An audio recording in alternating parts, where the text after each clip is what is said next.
সবাইকে আসসালামু আলাইকুম। আজকের রেসিপি চিংড়ি মাছ দিয়ে লাউ তরকারি। চলুন শুরু করা যাক। এখানে একটি মাঝারি সাইজ লাউ নিয়েছি। লাউটি কেটে ধুয়ে পরিষ্কার করে নিয়েছি। 200 গ্রাম চিংড়ি মাছ। চুলায় একটি কড়াই বসিয়ে দিলাম। চুলাটা চালু করে নিলাম। কড়াইটা গরম হয়ে গেছে, দিয়ে দিছি হাফ কাপ তেল। তেল গরম হয়ে গেছে, দিয়ে দিছি 2 টুকরো তেজপাতা। দিয়ে দিছি 1 কাপের মতন কেটে রাখা পেঁয়াজ কাঁচামরিচ। একটু নেড়ে চেড়ে দিচ্ছি।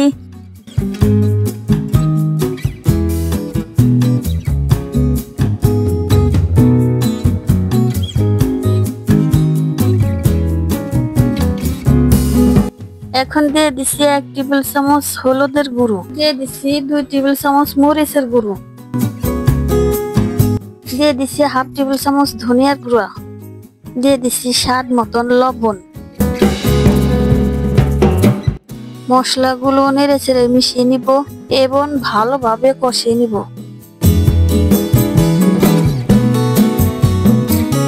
দিয়ে দিছি হাফ কাপ পানি, যাতে ফুরে না যায়।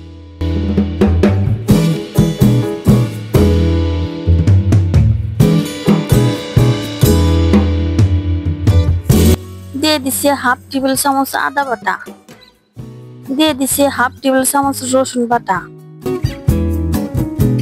নেড়ে চেড়ে ভালো করে মিশিয়ে নিব।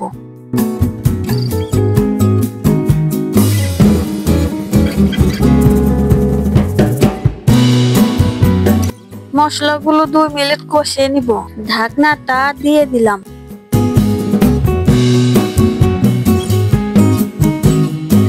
দুই মিনিট পর মশলাগুলো আর একটু নেড়ে চেড়ে কষিয়ে নিব। এখন দিয়ে দিচ্ছি চিংড়ি মাছগুলো। মাছ ও মশলা ভালোভাবে কষিয়ে নিব।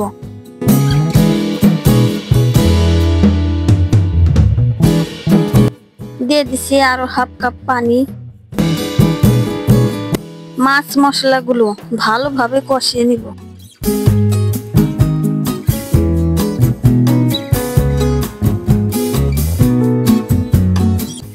মাছ মশলা আরো 2-3 মিনিট কষিয়ে নিব। ঢাকনাটা দিয়ে দিলাম।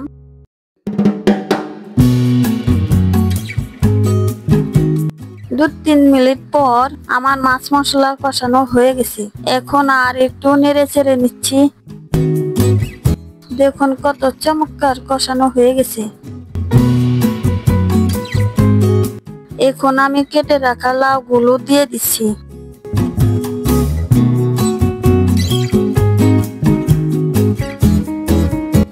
লাউগুলো ভালোভাবে নেড়ে চেড়ে মিশিয়ে নিব।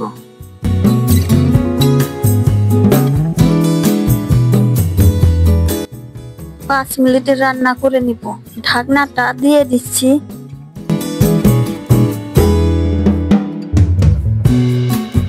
পাঁচ মিনিট পর দেখুন লাউ থেকে পানি ছেড়ে দিয়েছে। একটু নেড়ে ছেড়ে দিচ্ছি। আমি এখানে পানি ব্যবহার করিনি, লাউ থেকে পানি ছেড়ে দিয়েছে। এর পর্যায়ে আপনাদের পানি লাগলে পানি দিতে পারেন। ঢাকনাটা দিয়ে দিলাম 2 মিনিটের জন্য। 2 মিনিট পর আমি আর একটু নেড়ে চেড়ে নিচ্ছি।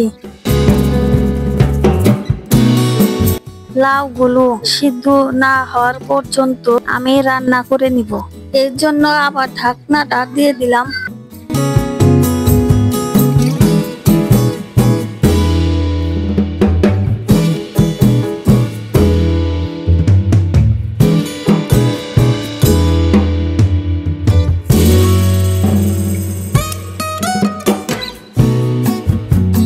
লাউগুলো অনেকটা হয়ে এসেছে।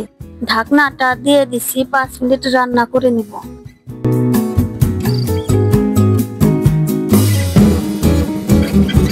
5 মিনিট পর লাউগুলো আমার গলে গিয়েছে। আমি এখন নামিয়ে ফেলবো। চুলাটা বন্ধ করে দিচ্ছি। দেখুন কত চমৎকার হয়েছে। লাউটা নামানোর আগে 1 চা চামচ জিরার ফাঁকি দিয়েছিলাম, কিন্তু সেটা ক্যামেরায় রেকর্ড করা হয়নি। আপনারা নামানোর আগে জিরের ফাঁকি স্বাদ মতন লবণ দিয়ে সহজ রান্না দেখতে জান্নাত কিচেনের সাথে থাকুন। সকলকে ধন্যবাদ। আল্লাহ হাফেজ।